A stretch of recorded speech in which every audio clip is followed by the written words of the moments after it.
Anyhow, we were talking about the economy earlier. The economy, as you're going to hear from Chris and his guests, it's pretty good. But as some of our people in the chat here says, which they are absolutely right, it doesn't cut the same across the board.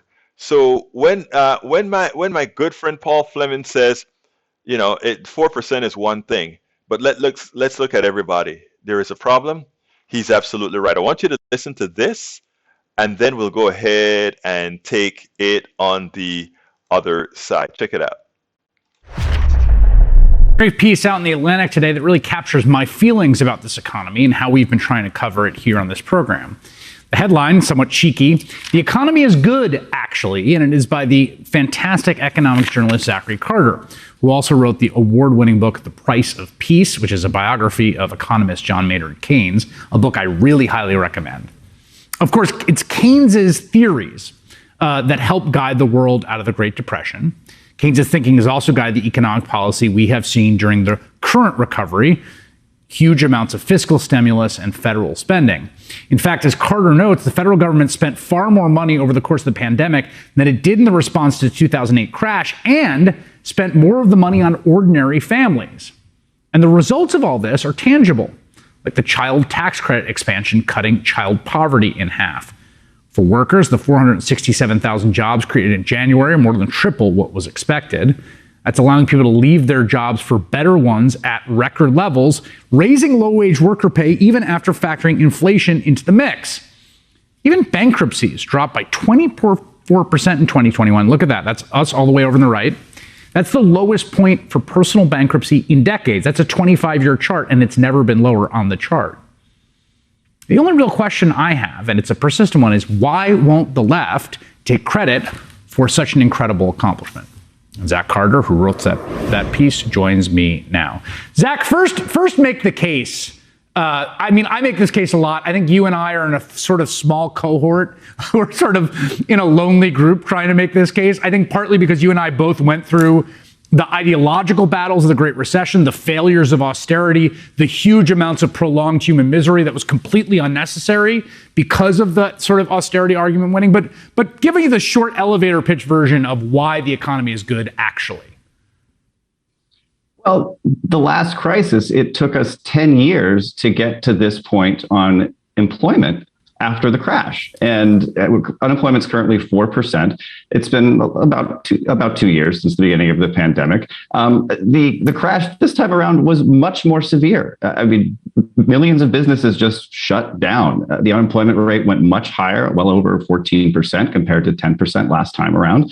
It was a deeper crash, and the action and the real economy in a lot of ways is even worse. The pandemic is still going on. We're still living with the Omicron wave right now. So there are a lot of reasons why this crash should have been really, really terrible. And look, there's been a lot of hardship. A year ago today, 15% of American parents were saying they didn't have enough money to feed their kids. So, it's 5 times the typical rate in the United States. That's not happening right now because we spent a lot of money, and we spent a lot of money on American families. That doesn't mean the economy is without its problems. It's just of the sort of menu of options that you had a year ago, 2 years ago. This is far beyond anything that I thought was even remotely on the table. Okay, think about that, folks. Think about that. The economy is doing a lot better than we all know. Bankruptcies are at the lowest rate that anyone have seen in decades. People have more money in their checking account, better than they've seen in the same time last year, this time. There are numbers over and over again, but yet there's the angst of the people. Well, you know why you have the angst? There's some inflation that is created by the plutocracy.